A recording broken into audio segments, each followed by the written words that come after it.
میرے لورز بھی ہیں، میرے ہیٹرز بھی ہیں. یہ عزت اللہ کی طرف سے ہے. کسی کی ذلت ہے تو وہ اللہ کی طرف سے ہے. ان کے لیے ضرورت ہے کہ نوک نوک کہ ہم نے جو کچھ بھگتنا تھا، جو کچھ بیڈ ٹائم جو بھی ہم نے دیکھنا تھا وہ دیکھ چکے ہیں. حسن ایوب خان کے تمام دیکھنے والوں کو السلام علیکم. ناظرین، میں نے کل آسکر وننگ پرفارمنس کا کیا ذکر کیا، سہیل آفریدی صاحب نے تو بات اپنے دل پر لے لی. آج واقعی انہوں نے آسکر وننگ پرفارمنس کر کے دکھائی. یہ دیکھیں.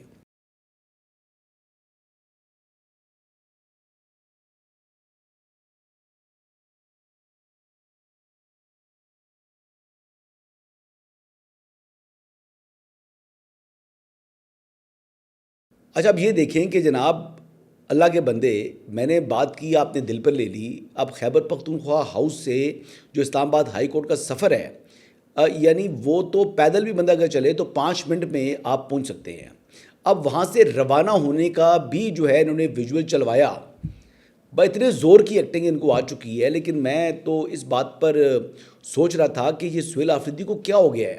جتنی توجہ یہ اپنی ایکٹنگ پر دے رہے ہیں، اگر اتنی توجہ یہ گورننس کے اوپر دے دیں تو خیبر پختونخوا کی یقین کریں کہ تقدیر بدل سکتے ہیں.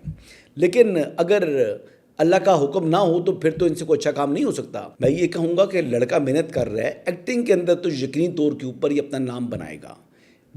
سیاست کے اندر نام بنانا جو ہے وہ مجھے ممکن دکھائی نہیں دے رہا. آلریڈی ویسے از لکی انف، اتنی چھوٹی عمر میں نوجوان ہے اور چیف منسٹر بن چکے ہیں صوبے کے.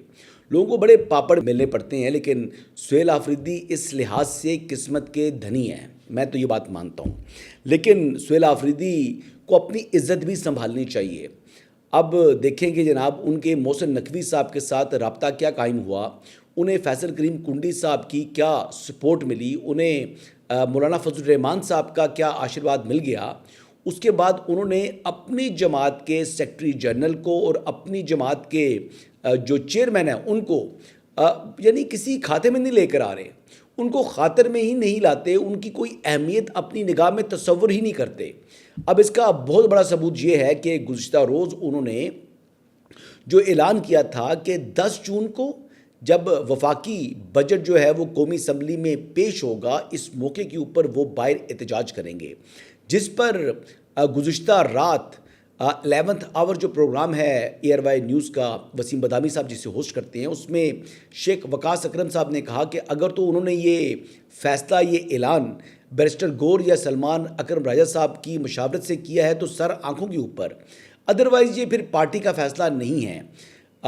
جس کے جواب میں پھر آج سہیل آفریدی صاحب جناب ایک بار پھر اسلام آباد ہائی کورٹ کے اندر جو ہے وہ گرجے اور برسے، اور انہوں نے یہ کہہ دیا کہ شیخ وقاص اکرم صاحب کسی کے اعلی کار نہ بنے.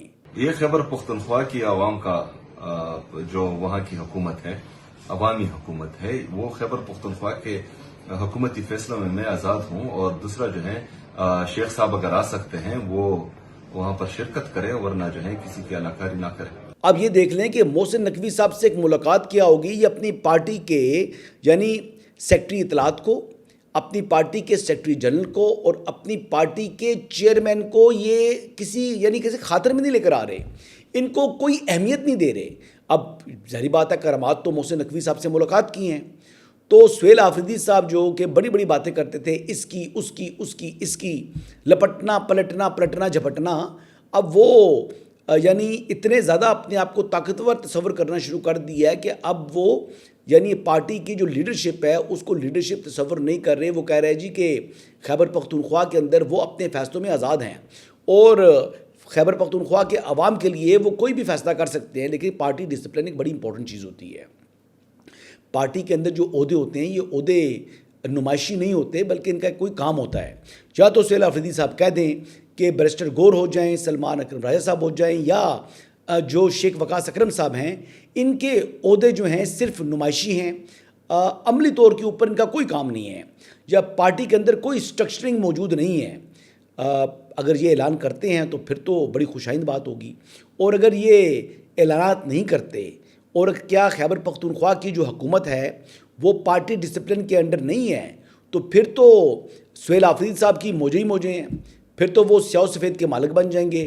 وہ تو پھر اپنے آپ کو یعنی بادشاہ تصور کر سکتے ہیں خیبر پختونخوا کا، لیکن میرے خیال کے مطابق ایسے حالات نہیں ہوں گے. یعنی تھوڑا سا نیچے آ جائیں. محسن نقوی صاحب سے ہمیں معلوم ہے آپ کی ملاقات ہو چکی ہے، خوشگوار ماحول میں تھی، بیرسٹر گور صاحب نے کروائی تھی، اس بات کو مت بھولیں. وہ بیرسٹر گور صاحب نے ملاقات کرائی تھی سہیل آفریدی صاحب، یہ مت بھولیے گا. تو لہٰذا میں یہی کہوں گا کہ شیخ وقاص اکرم صاحب کو جس طریقے سے آپ سرپ کر رہے ہیں یا ان کے اوپر طنز کر رہے ہیں، یہ طنز آپ کو نہیں کرنا چاہیے اگر آپ واقعی پارٹی کے ورکر ہیں، پارٹی ڈسپلن کے انڈر ہیں. بہرحال جی لیٹ سی، دیکھیں کیا ہوتا ہے. ویسے ایک لحاظ سے شیخ وقاص اکرم صاحب نے ٹھیک کہا کہ پہلے بھی کئی مرتبہ یہ اس قسم کے اعلانات کیے انہوں نے، اور اس کے بعد جو دھرنے دیے یا احتجاج کیا وہ انتہائی کمزور تھا. اور اس کے بعد یعنی تحریک انصاف کی جو صوبائی حکومت ہے اس کی، اور مجموعی طور پر تحریک انصاف کی جو پوزیشن ہے وہ پہلے سے مزید کمزور ہو کر سامنے آئی. اور اب تو حکومت نے ان کو زیادہ لفٹ کرانے بھی چھوڑ دی. اب تو مذاکرات تو دور کی بات ہے، عمران احمد نیازی سے ملاقات تک نہیں ہوتی. بہرحال جی آگے بڑھتے ہیں. اگلی خبر یہ ہے کہ جیسا کہ آپ کے علم میں ہے کہ گلگت بلتستان کے اندر جو انتخابات ہیں، جو الیکشن پولنگ ہے وہ 7 جون کو ہونے جا رہی ہے. بلاول بھٹو زرداری آج بھی وہاں پر اپنی کمپین کو جاری رکھیں گے. لیکن میں یہ بتا دوں کہ بہت سے حلقوں کے اندر جو اس وقت پاکستان تحریک انصاف کا جو امیدوار ہے یا حمایت یافتہ ان کا امیدوار ہے وہ چوتھی یا تیسری پوزیشن سے بھی نیچے ہے. تو جب ایسی کمزور صورتحال ہو تو پھر پاکستان تحریک انصاف کے پلے تو کچھ نہیں بچتا. لیکن اس کے باوجود پاکستان تحریک انصاف یہ نیریٹو بلڈ کرنا چاہ رہی ہے. اور میں سن رہا تھا، وہ میرے بڑے اچھے دوست ہیں صدیق جان صاحب، وہ کہہ رہے تھے کہ جناب عمران خان کا جادو جو ہے نا وہ سر چڑھ کر جو ہے وہ بول رہا ہے. حقیقت یہ ہے کہ حالات بہت پتلے ہو چکے ہیں پاکستان تحریک انصاف کے خیبر پختونخوا کے بعد اب گلگت بلتستان کے اندر بھی. اور گلگت بلتستان کے اندر اب ان کو فیس سیونگ چاہیے، اور اسی طریقے سے لٹ گئے پٹ گئے مر گئے والا جو ہے نا وہ رونا رو سکتے ہیں. آگے جو بات مین ہے، وہاں پر جو امن و امان کی صورتحال کو یعنی بہتر رکھنے کے لیے وہاں پر مزید پولیس کی نفری کو جو ہے وہ طلب کیا گیا ہے. اور گلگت بلتستان کے انتخابات کے لیے جو جی بی پولیس ہے اس نے اسلام آباد سے اضافی نفری جو ہے وہ طلب کر لی ہے، مانگ لی ہے. اور وزارت داخلہ کا سیکیورٹی کے لیے اسلام آباد سے پولیس بھیجنے پر غور بھی جو ہے وہ ہو رہا ہے. اور یہ 1000 وفاقی پولیس کے جو اہلکار ہیں ان کو گلگت بلتستان بھیجا جائے گا. یہ کیونکہ انہوں نے سیکیورٹی کو انشور کرنا ہے وہاں پر، اور بارڈر ایریا ہے تو کوئی ناخوشگوار واقعہ نہ ہو، تو اس لحاظ سے یہ بڑا اہم ہے. دوسری بات یہ ہے جی کہ جو ترجمان ہیں سپریم ایپلیٹ کورٹ کے گلگت بلتستان کے کی جو ان کی وہاں پر یہ کورٹ ہے، جس طرح ہماری سپریم کورٹ کے ایکولنٹ کورٹ جو وہاں تصور ہوتی ہے یہ سپریم ایپلیٹ کورٹ کہا جاتا ہے اس کو. اس کے ترجمان نے یہ واضح کر دیا ہے جی کہ چیف جسٹس کو وزیر اعلیٰ کے پی کے سہیل آفریدی کی جانب سے کوئی خط موصول نہیں ہوا جی. اور انہوں نے کہا جی کہ جو ایک تاثر بنانے کی کوشش کی جا رہی ہے کہ جی بی انتخابات میں یکساں مواقع فراہم نہیں کی جا رہے، اور اس پر جو کوئی خط لکھا ہے ایسا کوئی خط ان کو موصول نہیں ہوا. اور یہ صرف جو ہے وہ سوشل میڈیا کی کہانیاں ہیں، یہ رام کہانیاں ہیں، اور اس قسم کی رام کہانیاں بیچنے میں تو پاکستان تحریک انصاف کے لوگ ماسٹر ہیں جی. بہرحال جی اگر جی بی کی بات کر رہی ہیں تو ساتھ آگے بڑھتے ہیں. کشمیر کے حوالے سے آپ کو معلوم ہے کہ عوامی ایکشن کمیٹی ہے، آزاد جموں کشمیر عوامی ایکشن کمیٹی، انہوں نے جناب عجیب سی وقت ڈال دی ہے. یہ کہتے ہیں کہ مہاجرین کی جو 12 نشستیں ہیں ان کو ختم کیا جائے. ہم نے یہ کلیئر کر دیا، جان چلی جائے گی 12 سیٹوں پہ کوئی کمپرومائز نہیں ہوگا. یہ میں سٹیج پہ کھڑے ہو کے بات کر رہا ہوں کہ کسی بھی صورت 12 سیٹوں کے اوپر کوئی کمپرومائز نہیں ہے. اب یہ شوکت نواز صاحب جو ہے نا وہ میں نہ مانو والی جو ہے نا ان کی ایک بات ہے. بات یہ ہے کہ یہ وہ لوگ ہیں جن کو اپنی سیلف پروجیکشن سب سے زیادہ عزیز ہے. ان کو یعنی علاقے کا یا عوام کا مفاد جو ہے ان کے نزدیک کوئی اہمیت نہیں رکھتا. ان کی 38 ڈیمانڈز تھیں جن میں سے آئی بلیو 36 ڈیمانڈ جو ہیں وہ فیڈرل گورنمنٹ نے مان چکی ہے. لیکن اس کے باوجود بھی یہ لوگ جو ہے وہ بات ماننے کو تیار نہیں ہیں. پہلے بھی حکومت کے ساتھ ان کے مذاکرات ہوئے. میں آپ کو یہ بتا دوں کہ اس حد تک فیڈرل گورنمنٹ نے فلیکسیبلٹی شو کر دی ہے کہ جو 12 نشستیں ہیں ان نشستوں کو کم کرنے کے حوالے سے وہ کہتے ہیں جی بیٹھ جاتے ہیں. لیکن جو لوگ کہتے ہیں جی کہ نشستیں کم نہیں مکمل ختم کر دی جائے مہاجرین کی، یہ وہ مہاجرین ہیں جو وہاں سے مائیگریٹ ہو کر، یعنی جو انڈین آکوپائڈ کشمیر اور جموں کا علاقہ ہے وہاں سے مائیگریٹ ہو کر یہ لوگ پاکستان کی طرف آئے ہیں، تو ان کو تو ہمیں اپنے ماتھے کا جھومر بنانا چاہیے، لیکن یہ لوگ جو ہیں وہ ان کے ساتھ سوتیلی ماں سے برا سلوک جو ہے وہ چاہتے ہیں کہ وفاقی حکومت کرے، لیکن وفاقی حکومت ایسا کرے گی نہیں۔ ایک بات تو یہ ہوگی جی۔ دوسرا، جو پرائم منسٹر ہے آزاد جموں کشمیر کے فیصل راٹھور صاحب، ان کی میزبانی کے اندر آج جو آل پارٹیز کانفرنس ہے اس کا انعقاد ہو رہا ہے مظفر آباد کے اندر، جس میں تمام کی تمام سیاسی جماعتوں کی جو ہے وہ شرکت ہو رہی ہے، اور غور کس بات پر کیا جائے گا جی؟ یہی جو عوامی ایکشن کمیٹی ہے اس کے جو مطالبات ہیں ان کے اوپر غور کیا جائے گا ایک کولیکٹیو وزڈم کے لیے۔ لیکن جو عوامی ایکشن کمیٹی ہے، یہ شوکت نواز اینڈ کمپنی، یہ لوگ کبھی بھی کسی قسم کی جو ہے نا وہ ڈیمانڈز، اگر وہ ساری کی ساری جو مزید 2 ڈیمانڈز بھی مان لی جائیں تبھی انہوں نے کوئی نئی چیز پر کھڑا ہو جانا ہے۔ اس کی وجہ یہ ہے کہ ان کی سیلف پروجیکشن ختم ہو جاتی ہے، یہ نہیں چاہتے، انہوں نے ہمیشہ کوئی نہ کوئی تنازع کھڑا رکھنا ہے۔ اب بات یہ ہے کہ مذاکرات سے فرار اختیار کرنے والا وہی ہوتا ہے جس کی چور کی داڑھی میں تنکا ہو۔ اس وقت ان کے پاس زیادہ عوامی حمایت بھی حاصل ان کو نہیں ہے، لیکن اس کے باوجود یہ یعنی بہت زیادہ ریجڈنس شو کر رہے ہیں۔ اس کی وجہ یہی ہے کہ ان کی اپنی خود نمائی جو ہے وہ افیکٹ ہوتی ہے۔ اب بات یہ ہے کہ اس کے ساتھ ساتھ اب 5 جون کو جو آزاد جموں کشمیر بار کونسل ہے انہوں نے ثالثی کی پیشکش کر دی ہے جی۔ وہ کہتے ہیں جی ہم ثالثی کا کردار ادا کرنے کے لیے تیار ہیں بٹوین گورنمنٹ اینڈ عوامی ایکشن کمیٹی۔ اب 5 جون کو انہوں نے دعوت نامے بھی بھیج دی ہیں، انہوں نے کہا جی آئیں بیٹھیں اور ہم بیٹھ کر جناب آپ کا معاملہ حل کرتے ہیں۔ لیکن میں آپ کو یقین سے کہہ سکتا ہوں کہ یہ بار کونسلز کی ثالثی کے اندر بھی بیٹھنے کو تیار نہیں ہوں گے، کیونکہ بات وہیں پر آتی ہے کہ ان کا اپنی اہمیت ختم ہوتی ہے، ان کو کمپرومائز یہ نہیں کر سکتے اس بات پر، یہ عوامی فلاح نہیں، ان کو سیلف پروجیکشن چاہیے اور اپنے آپ کو جناب ماچو بنا کر ظاہر کرنا چاہ رہے ہیں، اور یہی ان کی پوری کل سیاست ہے۔ آگے بڑھتے ہیں جی۔ میں احتجاج کے حوالے سے اور ہڑتالوں کے حوالے سے میں بات کروں تو آج فیڈرل کانسٹیٹیوشن کورٹ جو پاکستان کی ہے اس کا جو ایک فیصلہ، تحریری فیصلہ جو کہ جسٹس عامر فاروق صاحب نے تحریر کیا ہے وہ پبلک ہوا ہے جی۔ وہ کہتے ہیں جی بار ایسوسیشنز اور بار کونسلز کی جانب سے دی جانے والی ہڑتال کی کالیں غیر قانونی ہیں۔ فیصلے کے مطابق یہ ہڑتالیں سائلین کے انصاف تک رسائی کے لیے جو ان کا آئینی حق ہے اس کی خلاف ورزی ہیں۔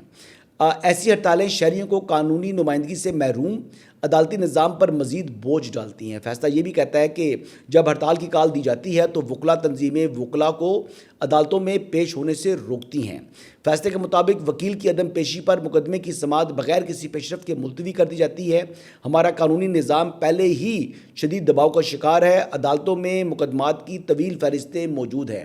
یعنی آپ کے پاس آلریڈی اتنی پینڈنسی ہے مقدمات کی، تو بالکل درست فیصلہ دیا ہے جی جو جسٹس عامر فاروق صاحب ہیں، اور انہوں نے کہا ہے جی کہ جو سب سے بڑا انٹرسٹ ہے جو لیٹیگنٹ کے انٹرسٹ کو پروٹیکٹ کرنے کے لیے یہ فیصلہ ہے، وہ فیصلے میں انہوں نے جو بات لکھی ہے کہ سائلین کو اپنے مقدمات کے فیصلے کے لیے برسوں انتظار کرنا پڑتا ہے، اور یہ گراؤنڈ ریالٹی ہے کہ دادے نے کیس فائل کیا تو پوتے تک جا کے جناب فیصلہ ہوتا ہے۔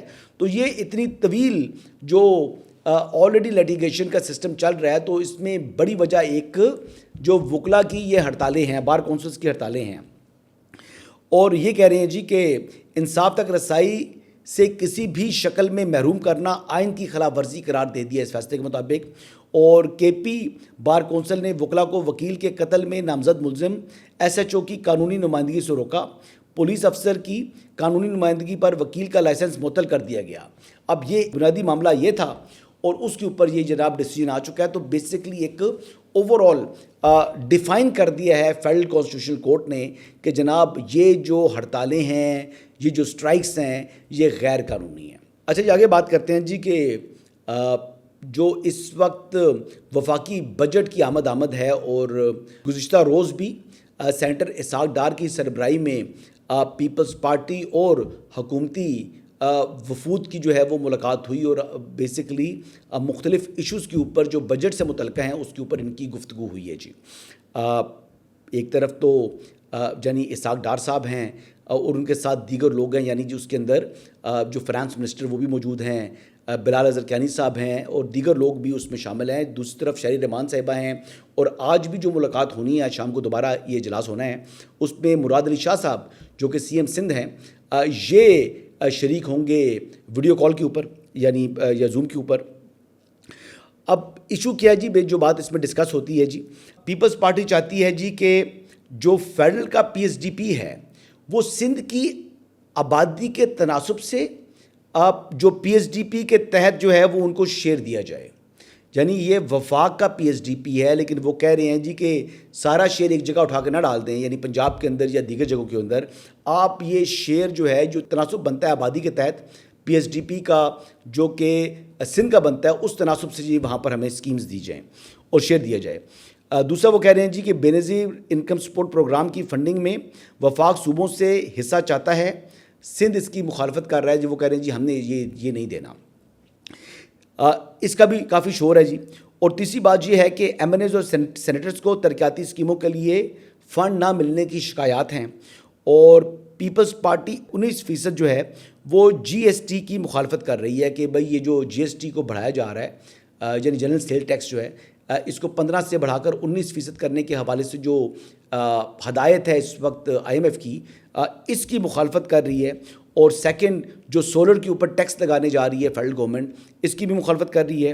اور انہوں نے یہ بھی کہا ہے جی کہ جو منصوبوں کے لیے جو فنڈ ہیں وہ ریلیز نہیں ہوتے، جو سندھ سے متعلقہ جو صوبے جو ان کے منصوبے ہیں ان کے لیے فنڈنگ کی تاخیر کا شکار ہوتی ہے، تو اس کے اوپر بھی ان کے جو ہیں وہ اعتراضات ہیں. تو کچھ چیزیں ہیں جی.